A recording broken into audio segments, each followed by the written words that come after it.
The morning sun cast long shadows across the cobblestone courtyard of Buckingham Palace, as tourists gathered behind the iron gates. Among them stood Sarah Mitchell, a 42-year-old teacher from Manchester, holding the hand of her 8-year-old daughter Emma. They had saved for months to make this trip to London, and Emma had been dreaming of seeing the famous royal guards in their red uniforms and tall black hats. Emma pressed her face against the cold metal bars, her breath creating small clouds in the crisp autumn air. "Mummy, when will they change?" she whispered, bouncing on her toes with excitement. Sarah smiled down at her daughter's eager face, remembering her own childhood fascination with the palace. "Soon, sweetheart. The ceremony starts at 11, Sarah replied, checking her watch. It was 10:45 a.m. and the crowd was growing thicker by the minute. Tourists from all corners of the world had gathered to witness the famous changing of the guard ceremony. Standing just a few feet away from them was Marcus Thompson, a 34-year-old businessman from New York. He was in London for a conference but had decided to extend his stay by a day to see some of the famous sights. Marcus was tall and well-dressed, wearing an expensive suit and checking his phone constantly. He seemed irritated by the crowds and kept looking at his expensive watch. The atmosphere around the palace was electric with anticipation. Street performers entertained the waiting crowds, and vendors sold miniature flags and postcards. Children pointed excitedly at every movement behind the palace gates, while their parents snapped countless photos. Emma had managed to squeeze closer to the front of the crowd, her small size allowing her to slip between the adults. She was now pressed right against the gate, her fingers wrapped around the iron bars as she peered through with wide, wondering eyes. The little girl wore her favorite pink dress, the one with tiny flowers that her grandmother had bought her for her birthday. As the minutes ticked by, Marcus grew increasingly impatient. He had an important business lunch scheduled for noon, and he was beginning to regret his decision to come here. The crowd was becoming more dense, and he found himself being pushed and jostled by eager tourists trying to get better views. Behind the palace gates, the guards were preparing for the ceremony. Their movements were precise and practiced, each step part of a tradition that had been carried out for centuries. The tourists watched in fascination as the guards marched in formation, their boots clicking rhythmically on the stone ground. Emma was completely mesmerized. She had never seen anything so grand and formal. The guards looked like they had stepped out of one of her storybooks with their perfect uniforms and serious expressions. She pressed herself even closer to the gate, trying to get the best possible view of the spectacle unfolding before her. "Look, Mummy," Emma called out, pointing at one of the guards. But her voice was lost in the excited chatter of the crowd. Sarah tried to move closer to her daughter but found herself blocked by the mass of people. The ceremony began with the sound of drums and the commanding voice of an officer. The crowd fell silent, all eyes fixed on the magnificent display of military precision. Even Marcus stopped checking his phone, caught up in the grandeur of the moment. Emma stood on her tiptoes, craning her neck to see over the adult in front of her. In her excitement, she began to climb onto the small decorative ledge at the base of the gate, using the iron bars to pull herself up. She was so focused on the ceremony that she didn't notice how precarious her position was becoming. The guards marched in perfect synchronization, their faces stern and focused. They had been trained to ignore distractions and maintain their composure, no matter what happened around them. This discipline was part of what made the ceremony so impressive and why tourists came from around the world to witness it. As Emma stretched higher to get a better view, her foot slipped on the smooth stone ledge. She lost her balance and tumbled backward into the crowd, her small body colliding with Marcus, who was standing directly behind her. The impact caught him completely off guard. Marcus instinctively reached out to steady himself, but his hand connected with Emma instead, striking her on the shoulder and causing her to fall to the ground. The little girl cried out in pain and surprise, tears immediately springing to her eyes. The incident happened so quickly that most people didn't see exactly what occurred. All they saw was a well-dressed man standing over a crying child who was now sitting on the ground, holding her shoulder and looking up at him with frightened, tear-filled eyes. "Emma," Sarah cried out, finally managing to push through the crowd to reach her daughter. She knelt down beside the little girl, her heart racing with worry and anger. "What happened? Are you hurt?" Marcus looked down at the scene, realizing how bad it must look to the surrounding crowd. People were starting to stare and whisper, their expressions showing disapproval and concern. He could feel dozens of eyes on him, and he knew that to everyone watching, it appeared as though he had deliberately struck a child. "It was an accident," Marcus said, his voice defensive. "She fell into me and I lost my balance. I didn't mean to hit her." But his explanation only seemed to make things worse. Emma was crying harder now, frightened by the stranger's loud voice and the pain in her shoulder. Sarah gathered her daughter in her arms, shooting Marcus a look of pure fury. The crowd around them began to murmur with disapproval.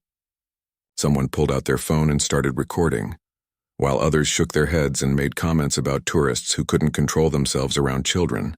The joyful atmosphere of the ceremony had suddenly turned tense and uncomfortable. Inside the palace gates, one of the royal guards had noticed the commotion. Despite their training to remain focused on their duties, the guard couldn't ignore the sight of a crying child and the growing disturbance in the crowd. What happened next would surprise everyone present and become a story that would be talked about for years to come. Guard James Wellington had been serving at Buckingham Palace for 7 years.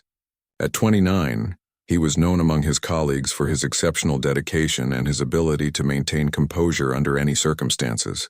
He had stood through thunderstorms, endured hours of tourists taking photos just inches from his face, and had never once broken protocol during a ceremony. But when James saw the little girl fall and heard her cries, something inside him stirred. His own daughter, Lily, was just about the same age as the child crying in the crowd. He could see the fear in Emma's eyes and the protective fury of her mother, and despite all his training, he felt compelled to act. The ceremony was still continuing around him, with his fellow guards maintaining their positions and carrying out their duties. James knew that breaking formation during an official ceremony was strictly forbidden. It could result in severe disciplinary action, possibly even dismissal from his prestigious position. The royal guards were expected to be like statues, unmoved by anything happening beyond the palace gates. Yet James found himself taking a step forward, then another. His fellow guards noticed his movement but continued with their duties, trusting that James had a good reason for his actions. The crowd near the gate was still focused on the drama unfolding between Marcus, Sarah, and little Emma. Marcus was becoming increasingly frustrated with the situation. "Look, I said it was an accident," he repeated, his voice rising. "The kid fell into me. What was I supposed to do?" His American accent seemed to make his words sound even harsher to the British crowd, who were already predisposed to dislike his behavior. Sarah had helped Emma to her feet, but the little girl was still crying and holding her shoulder. "You're a grown man," Sarah said angrily. "You should be more careful around children." "Look at her, she's terrified." The crowd was growing more hostile toward Marcus. People were taking photos and videos with their phones, and someone had called out, "Shame on you." The situation was escalating rapidly, and Marcus could feel himself becoming the villain in a story that would probably end up on social media within hours. Emma looked up at all the angry faces surrounding her and became even more frightened. The loud voices, the flashing cameras, and the pain in her shoulder were too much for the little girl to handle. She buried her face in her mother's coat and sobbed. It was at this moment that James Wellington appeared at the gate. The tall guard in his impressive red uniform and towering bearskin hat commanded immediate attention. The crowd fell silent as they realized that one of the famous guards was approaching them. James looked directly at Emma, his stern expression softening slightly.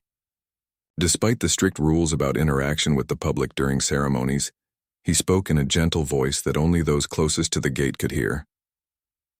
"Hello there, little princess," James said quietly. "Are you all right?" Emma peeked out from her mother's coat, her tears stopping for a moment as she saw the magnificent guard speaking to her. She had never expected one of them to actually talk to her, and despite her pain and fear, she felt a spark of wonder. The crowd watched in amazement as the guard knelt down to Emma's level, bringing his imposing figure down to meet the little girl's eyes. This was unprecedented. Nobody had ever seen a royal guard break protocol like this during an official ceremony. "I saw what happened," James said softly, his voice carrying the authority of his position, but also genuine kindness. "Sometimes accidents happen, but you're very brave." Marcus watched this interaction with growing concern. He realized that the guard must have witnessed the entire incident, and he worried about what the official version of events might be. Would the guard confirm that it was an accident, or would he side with the emotional mother and child? Sarah was speechless. She had expected to have to deal with this situation on her own, possibly calling the police or trying to find other witnesses to support her daughter. She never imagined that one of the royal guards would step in to help. James reached into a hidden pocket of his uniform and pulled out a small pin badge featuring the royal coat of arms. It was something he had been given during his training, a personal memento that he had kept with him throughout his years of service. "This is for being so brave today," James said, offering the badge to Emma. "It's very special. Just like you." Emma's eyes widened with wonder. She looked at the beautiful badge, then up at the kind guard who was offering it to her. Slowly, she reached out and took the badge, her small fingers closing around it carefully. The crowd was completely captivated by this unexpected scene. Cameras were no longer focused on Marcus and his supposed wrongdoing. Instead, everyone was recording this touching interaction between the royal guard and the little girl. James stood up slowly, his full height once again imposing. He turned his attention to Marcus, and the businessman felt his stomach drop. Here was the moment of truth. What would the guard say about what he had witnessed? "Sir," James said, his voice now carrying the full authority of his position. The crowd leaned in to hear his words, expecting him to condemn Marcus for his actions. But what James said next surprised everyone present. "I observed the entire incident," the guard announced clearly. "The young lady lost her footing on the ledge and fell backward. You attempted to steady yourself when she collided with you. It was clearly an accidental contact, not a deliberate action." A murmur of surprise ran through the crowd. Many had been ready to condemn Marcus based on what they thought they had seen. But the guard's testimony painted a very different picture of the events. Marcus felt a wave of relief wash over him. He had been preparing for public humiliation and possibly even legal trouble, but the guard's honest account of what had happened vindicated him completely. Sarah looked surprised but grateful. She realized that in her panic and anger over seeing her daughter hurt, she might have misjudged the situation. The guard's calm, professional assessment of the incident helped her see things more clearly. James turned back to Emma one more time. "Remember, little princess, accidents happen to everyone. The important thing is that good people help when they can." He looked meaningfully at Marcus as he said this, suggesting that there was an opportunity for the businessman to make things right. The crowd began to disperse, the drama effectively resolved by the guard's intervention. People were talking excitedly about what they had just witnessed, many of them already posting videos and photos on social media with captions about the amazing royal guard who helped a little girl. Marcus stood in stunned silence for a moment, processing what had just happened. The royal guard's intervention had not only cleared his name, but it also presented him with an opportunity to redeem himself in the eyes of everyone present. He looked down at Emma, who was now holding the special badge and looking much calmer, though she still sniffled occasionally. "Thank you," Marcus said to James, his voice filled with genuine gratitude. "I honestly didn't know how to handle this situation." He paused, then looked at Sarah and Emma. "I want to apologize properly. This whole thing got out of hand so quickly." Sarah studied Marcus more carefully now. Without the heat of the moment clouding her judgment, she could see that he was genuinely distressed about what had happened. His expensive suit was slightly wrinkled from the incident, and his confident businessman demeanor had been replaced by obvious concern. James nodded professionally, but said nothing more. He had already bent the rules significantly by intervening in the situation. Now he needed to return to his duties before his commanding officers noticed his extended absence from formation. The ceremony was still ongoing, and his fellow guards were maintaining their positions despite the dramatic interruption. Emma wiped her eyes with the back of her hand and looked up at Marcus with curiosity rather than fear. The guard's words about accidents and good people helping had made an impression on her young mind. She was still clutching the royal badge tightly in her small fist. "I'm sorry you got hurt, little one," Marcus said, crouching down to Emma's level, mimicking the guard's earlier gesture. "I should have been more careful in such a crowded space. Are you feeling better now?" Emma nodded slowly. "My shoulder still hurts a bit," she said in a small voice, "but the guard said I was brave." Marcus smiled, the first genuine expression he had shown since the incident began. "You are very brave. And you know what? I think brave little girls deserve something special." He reached into his jacket pocket and pulled out his wallet. Sarah watched warily as Marcus rifled through his wallet, unsure of what he intended to do. She was grateful that the situation had been resolved, but she was still protective of her daughter and uncertain about this stranger's motives. "I was planning to have lunch at a very fancy restaurant after this," Marcus explained, pulling out a business card from his wallet. "But I think I know a much better way to spend my afternoon." He showed them the card, which read Marcus Thompson, Senior Vice President, Thompson & Associates Investment Firm. "Would you and your daughter like to join me for lunch?" Marcus asked Sarah. "I know a wonderful family restaurant not far from here. It would give me a chance to make up for ruining your morning at the palace, and I'd really like to hear more about your visit to London." Sarah hesitated. Her natural instincts as a mother made her cautious about accepting invitations from strangers, even those who seemed genuinely apologetic. But something about Marcus's demeanor had changed completely since the guard's intervention. The aggressive defensiveness was gone, replaced by what appeared to be sincere remorse and kindness. Emma tugged on her mother's coat. "Can we, Mummy? I'm hungry, and he seems nice now." The innocent wisdom of children often sees things more clearly than adults, and Emma's quick forgiveness touched both Marcus and Sarah. The little girl had moved past the incident with the resilience that children possess, focusing instead on the positive outcome and the special badge she had received. "Well," Sarah said slowly, "I suppose we did miss our planned lunch because of all this excitement." She looked at Marcus more carefully. "You're American, aren't you? What brings you to London?" "Business conference," Marcus replied. "But this is my first time visiting London, and I've been doing the tourist thing whenever I get a free moment."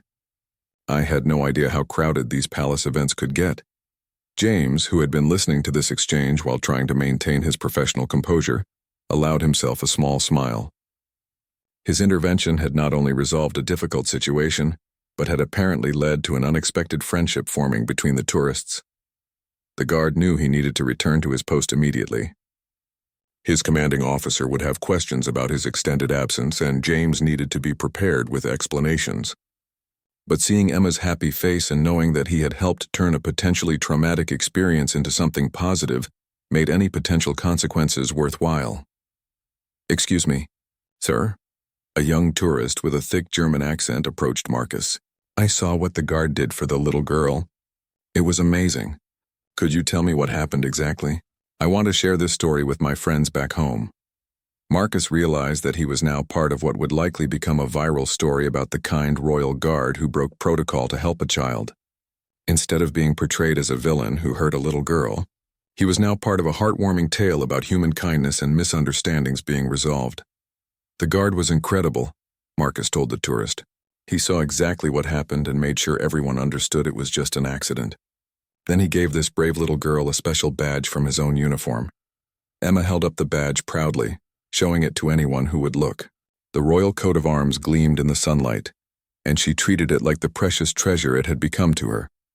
More tourists gathered around, having heard fragments of the story. They wanted to take photos with Emma and her special badge, and many asked Marcus to recount the guard's surprising intervention. Each retelling made the story grow more impressive, with James's actions becoming more heroic in each version. Sarah found herself enjoying the attention and the positive turn the morning had taken. She had come to London to create magical memories for her daughter, and despite the frightening start, this was turning into exactly the kind of experience they would treasure forever. "So, about that lunch invitation," Marcus said when the small crowd had dispersed. "There's a lovely place called the Ivy that's supposedly very popular with families. Would you like to try it?" Sarah made her decision. "That sounds wonderful. Emma, would you like to have lunch with our new friend Marcus?" Emma nodded enthusiastically. "Can I bring my badge?" "Of course you can," Marcus laughed. "In fact, I insist on it.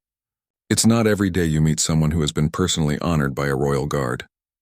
As they began to walk away from the palace, Sarah turned back for one last look at James, who had returned to his position, but was still visible through the iron gates. She waved quietly, and though James couldn't acknowledge her openly while on duty, she could have sworn she saw him nod almost imperceptibly in return. The walk to the Ivy restaurant gave Marcus, Sarah, and Emma a chance to get to know each other better. The tension from the morning's incident had completely dissolved, replaced by the easy conversation of three people who had shared an unexpected adventure. Emma skipped alongside the two adults, still clutching her precious badge and chattering excitedly about everything she saw. "Look, Mummy, that building is so tall. And look at all the red buses. They're just like in my picture books." Marcus found himself charmed by the little girl's enthusiasm. "This is your first time in London, isn't it?"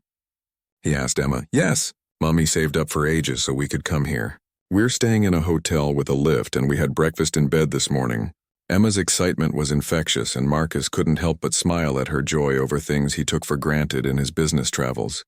Sarah felt more relaxed than she had all morning. "We're only here for 3 days," she explained to Marcus.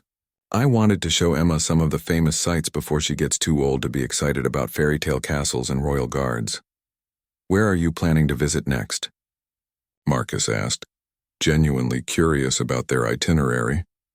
"The Tower of London tomorrow and then the London Eye on our last day," Sarah replied. "Though after this morning's excitement, I'm wondering if we should stick to quieter attractions." Marcus laughed. "I don't think you'll find many places quieter than the palace." That was just an unfortunate coincidence with the crowds and the timing. When they reached the Ivy, Marcus was pleased to see that despite its upscale reputation, the restaurant had a warm, welcoming atmosphere that would be perfect for Emma. The hostess seated them at a comfortable table near a window where Emma could watch the people walking by on the street. "This is so fancy," Emma whispered to her mother, her eyes wide as she took in the elegant surroundings. She carefully placed her royal badge on the table next to her napkin, wanting to keep it safe but also display it proudly. The waitress, a friendly woman named Helen, noticed the badge immediately. "That's a very special pin you have there, sweetheart. Where did you get it?" Emma launched into the story of the Royal Guard, her version becoming more dramatic with each telling. "He was very tall and had a big fuzzy hat, and he knelt down just like a knight in my storybooks. He said I was brave and gave me this special badge from his own uniform." Helen smiled warmly. "That sounds like quite an adventure. You must be very special indeed to receive a gift from one of the royal guards." Marcus ordered fish and chips for Emma, explaining that she should try the most traditional British dish while she was visiting. For Sarah, he recommended the shepherd's pie, and he chose the roast beef for himself. As they waited for their food, Marcus found himself sharing stories about his own travels and his work. He discovered that Sarah was a primary school teacher in Manchester, which explained her natural ease with Emma and her protective instincts. "Teaching must be rewarding," Marcus said. "I don't have children myself, but I have a lot of respect for people who dedicate their lives to educating young minds." Sarah nodded. "It is rewarding, though it can be challenging too. Emma keeps me on my toes at home, and then I have 30 more just like her in my classroom." Emma giggled. "Mummy says I ask too many questions, but she always answers them anyway."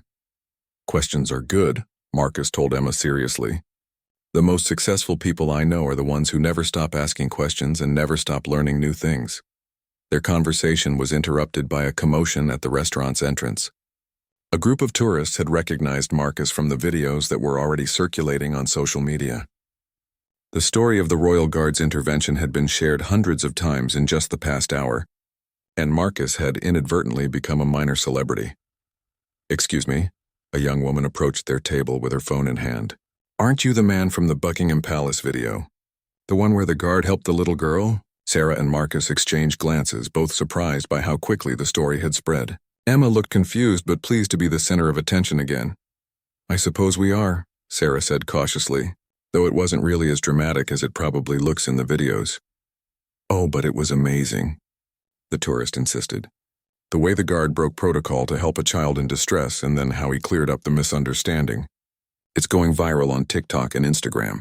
Everyone's talking about it."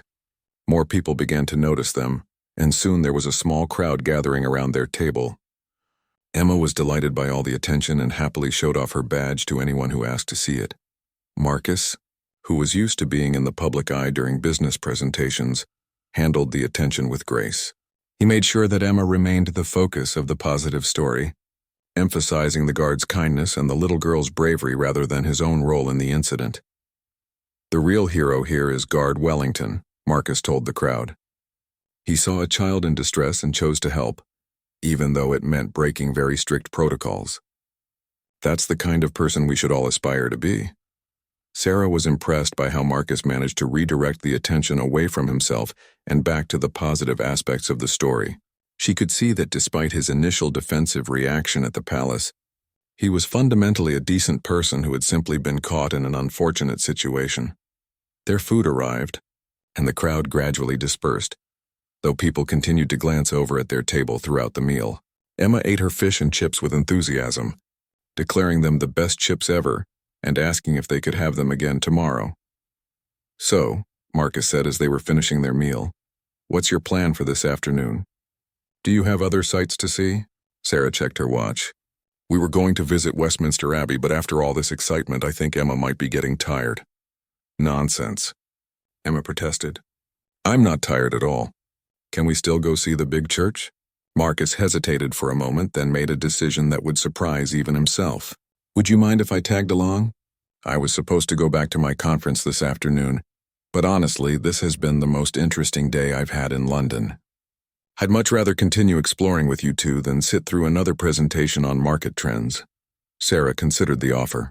Marcus had proven himself to be good company, and Emma clearly liked him.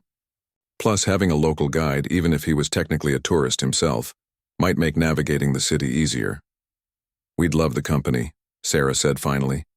"But are you sure you won't get in trouble for missing your conference?" Marcus waved away her concern. "I'm the senior partner. I think I can afford to take one afternoon off to show some special visitors around London. Besides, I have a feeling this is going to be a much more memorable day than anything I would have experienced in that conference room." The afternoon at Westminster Abbey proved to be even more magical than their morning at the palace, though in a completely different way. Marcus had called ahead and arranged for a private tour guide, explaining that they had a very special little girl who had just received a royal honor and deserved the VIP treatment. Emma was fascinated by the ancient building and its rich history. Their guide, Mrs. Patterson, was a retired history teacher who had a wonderful gift for bringing the past to life for children.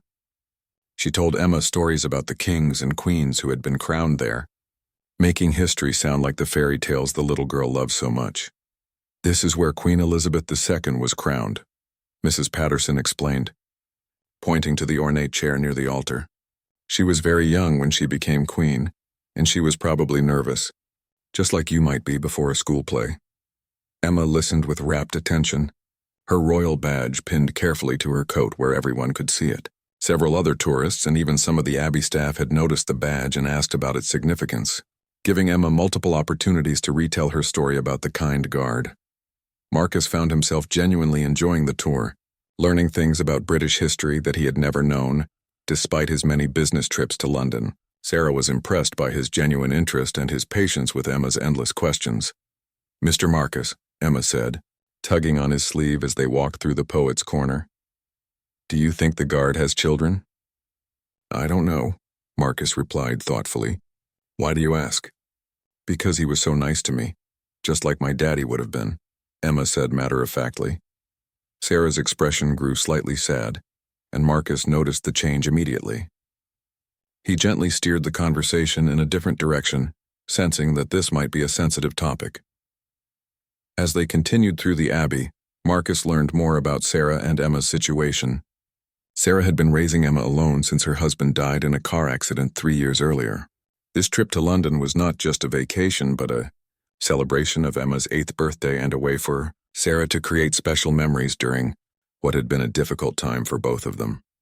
Understanding this context made Marcus appreciate even more what the Royal Guard had done that morning. James Wellington hadn't just helped resolve a misunderstanding.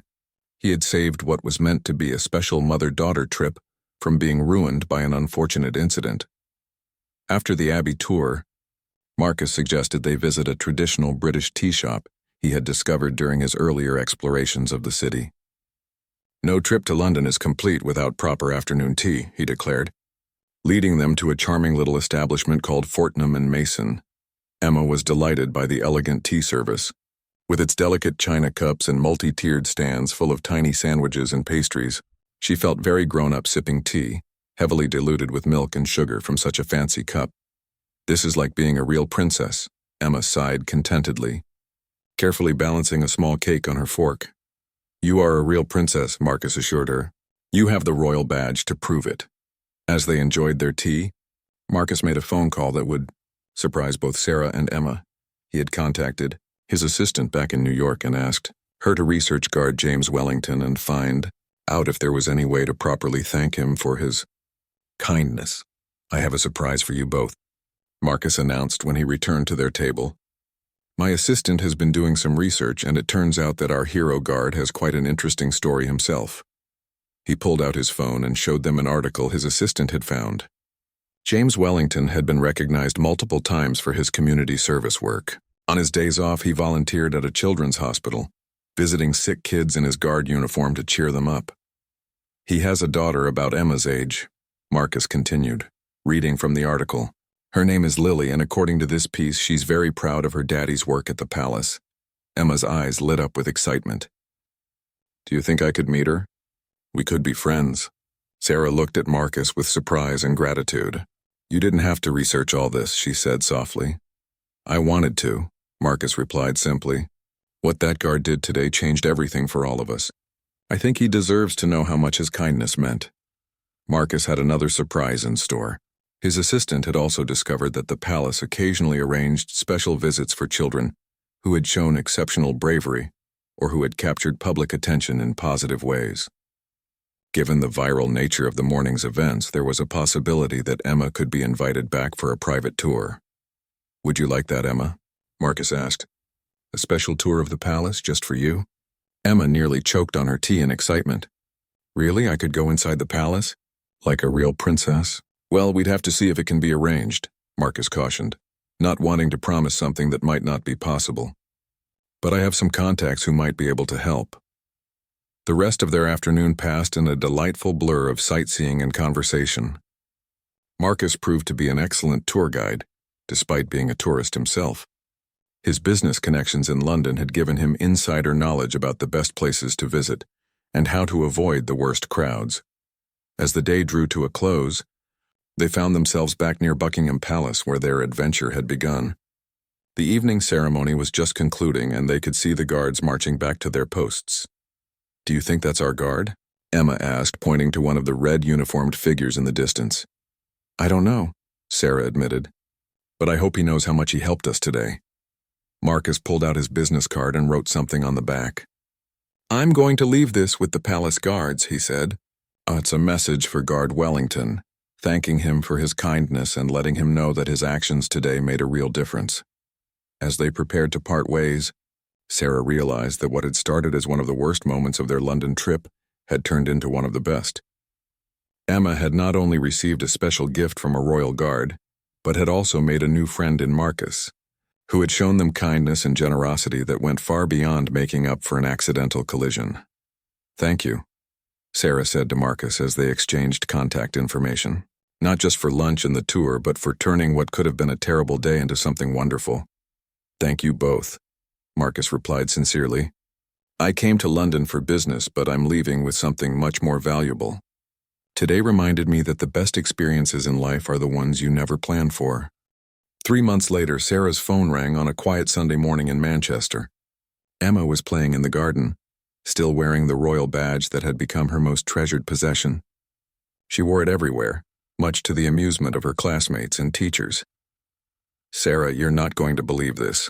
Marcus's excited voice came through the phone. "I just got a call from my contact at the palace. They want to invite Emma for that special visit we talked about." Sarah nearly dropped the phone in surprise. "Are you serious? After all this time?" "Completely serious," Marcus laughed.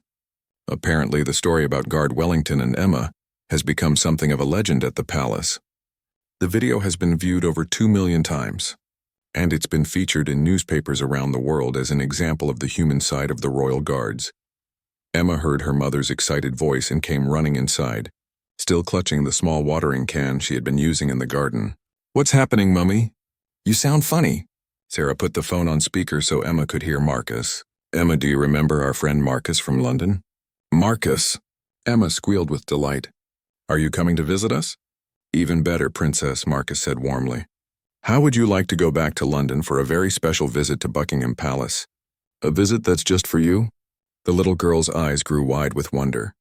Really? I can go inside the palace? Like a real princess? Like a real princess, Marcus confirmed. And there's more. Guard Wellington specifically requested to be your tour guide. He wants to meet the brave little girl who helped remind everyone why the royal guards are there to protect and serve the people. Sarah felt tears pricking her eyes. The kindness that had started with a guard's simple act of compassion had grown into something extraordinary. When would this happen? She asked. Next month, if you can make it. The palace is arranging everything, including your travel and accommodation. They want to do this properly. Over the following weeks, the anticipation built to an almost unbearable level for Emma. She practiced curtsying in front of the mirror and asked Sarah to read her every book about the royal family they could find at the library.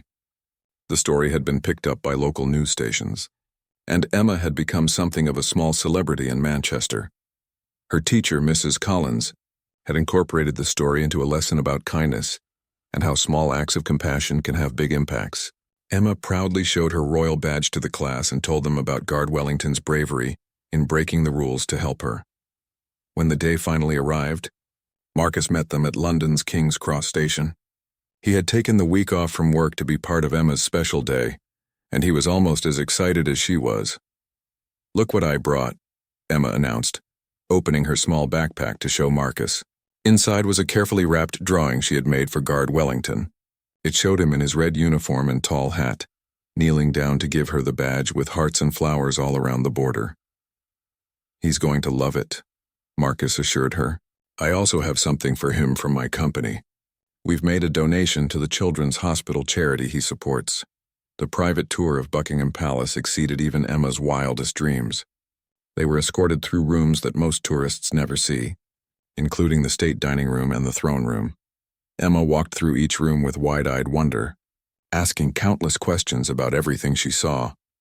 But the highlight came when they reached the palace gardens, where Guard James Wellington was waiting for them, dressed in his full ceremonial uniform. Emma ran toward him without hesitation, her face glowing with joy. "Guard Wellington," she called out. "I brought you a picture." James knelt down just as he had 3 months earlier, accepting the drawing with genuine appreciation. "This is beautiful, Emma. I'm going to hang it in my office where everyone can see it." "I wore my badge every day," Emma said proudly, pointing to the pin on her coat. "Everyone at school thinks it's the most special thing ever." "It is very special," James agreed, "just like the little girl who wears it." During their time together, James introduced Emma to his daughter Lily, who had been given special permission to join them for the day. The two girls became instant friends, bonding over their shared love of princesses and their pride in James's work as a royal guard. "Daddy tells everyone about you," Lily whispered to Emma as they explored the garden together. "He says you helped him remember why his job is so important." Sarah and Marcus watched the children play while James explained how the incident had affected him. "Breaking protocol that day was the best decision I ever made," he said. "It reminded me that rules are important, but people are more important. The palace actually commended me for my actions, and they've started incorporating more community outreach into our duties." As their visit drew to a close, James had one final surprise for Emma. He led them to a small ceremony room where several other guards were waiting. In a formal presentation, Emma was made an honorary friend of the Royal Guard, complete with an official certificate signed by the commanding officer. "This is the first time in palace history that we've created this honor," James explained. "But your story has shown people around the world that the Royal Guards are not just ceremonial figures. We're real people who care about protecting and helping others." Emma beamed with pride as she received her certificate, flanked by the impressive guards in their red uniforms. The photos taken that day would become treasured family heirlooms, capturing a moment of pure joy and innocence. As they prepared to leave the palace, Emma turned back for one last look at the magnificent building that had been the setting for her incredible adventure. "Thank you for making me feel like a real princess," she said to James. "Thank you for reminding me what it means to be a guardian," James replied. "Your courage and kindness inspired all of us." The story of Emma and Guard Wellington became a permanent part of palace lore, told to new recruits as an example of how a single moment of compassion can create ripples that extend far beyond what anyone could imagine. The video of their first meeting continued to circulate on social media, bringing smiles to millions of people around the world. Marcus kept in touch with Sarah and Emma, visiting them in Manchester whenever his business brought him to England. He had been profoundly changed by their encounter, becoming more involved in charitable work and making an effort to connect with people beyond his professional circles. Sarah often reflected on how a moment that had started with fear and misunderstanding had blossomed into friendship, recognition, and a reminder that kindness is the most powerful force in the world. Emma's royal badge remained her most precious possession, but the memories and friendships that grew from that day at Buckingham Palace were the real treasures that would last a lifetime. The little girl who had simply wanted to see the changing of the guard had ended up changing hearts and minds around the world, proving that sometimes the smallest people can make the biggest difference.